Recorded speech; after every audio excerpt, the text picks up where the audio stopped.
Pasado alas 10 kagabii, Hunyo 24, 2024, nadakpan sa kapulisan sa Maa Police Station 16 si alias J, 35 anyos, real estate agent, og alias Raprap, 31 anyos, virtual assistant. Human magbaligya og gituohang shabu kung asa gihimo ang transaksyon sulod sa usa ka in sa San Rafael, Barangay A, Davao City. Nakuhaan og napalitan ang mga suspitsado og gituohang shabu nga mobalor tanan sa 204,000 pesos. Nasignitan pa gyud kini og shabu paraphernalia.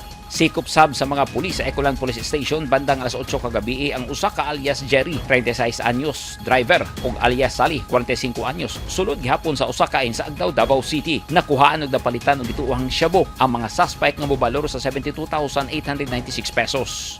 Hapit ang mag-alas 12 sa tungang gabi, Hunyo 24, nadakpan sa mga pulis sa Buhangin Police Station 5 si alias Jojo o alias Ronron human makapalit ang pusher buyer nga pulis og gituohang shabu. Tanan-tanan mobalor sa 146,500 pesos sa gituohang shabu ang nasignit og napalit sa mga otoridad gikan sa mga suspect.